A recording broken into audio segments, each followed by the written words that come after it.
నమస్తే మిత్రులారా, నేను మీ శ్రీనివాస్ చౌహాన్ అడ్వకేట్. మిత్రులారా, ఏ కంపెనీ అయినా మనకు ఒక చెక్ ఇచ్చి మోసం చేస్తే కంపెనీ మీద మనము కేసు ఫైల్ చేయడానికి అవకాశం ఉంటుందా?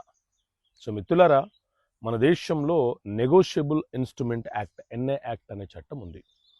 ఈ చట్టం ప్రకారంగా ఎవరైనా సరే చెక్ ఇస్తే వాళ్ళ మీద మనము ఆ చెక్కు కనుక ఫెయిల్ అయిపోతే చెక్కు బౌన్స్ కేసు ఫైల్ చేయవచ్చు. ఒకవేళ ఎవరైనా ఒక ఇండివిజువల్ పర్సన్ మనకు చెక్ ఇచ్చి మోసం చేస్తే అతని మీద మనము ఎన్ఏ యాక్ట్లోని సెక్షన్ 138 అలాగే 142 ప్రకారంగా కేసు ఫైల్ చేస్తాం. అంటే దీనికి తోడుగా మళ్ళీ బిఎన్ఎస్ఎస్ అనే సెక్షన్లు కూడా తోడవుతాయి. ఒకవేళ మనకు కనుక ఎవరైనా ఏదైనా ఒక కంపెనీ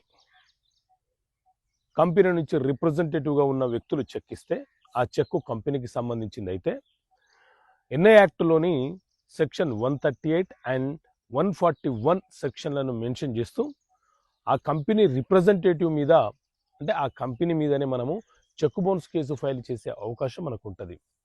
సో చాలామంది ఏం చేస్తుంటారంటే ఇండివిజువల్గా ఎవరైతే చెక్ ఇచ్చి మోసం చేశారో వారికి ఏ రకంగా సెక్షన్స్ మెన్షన్ చేస్తూ కేసు ఫైల్ చేస్తారో చెక్ బౌన్స్ కేసులు కంపెనీకి సంబంధించిన కూడా అలాగే మెన్షన్ చేయడం వల్ల ఆ కేసులు వీగిపోయే ప్రమాదం ఉంటుంది. కాబట్టి ఒక సెక్షన్ 141 మెన్షన్ చేస్తే that is related with the companies అని అర్థం. అదే 142 సెక్షన్ ఆఫ్ ఎన్ఏ యాక్ట్ మెన్షన్ చేస్తే ఇండివిజువల్ పర్సన్కి సంబంధించిన చెక్ అని అర్థం. ఓకే మిత్రులారా, థ్యాంక్ యూ. జై హింద్.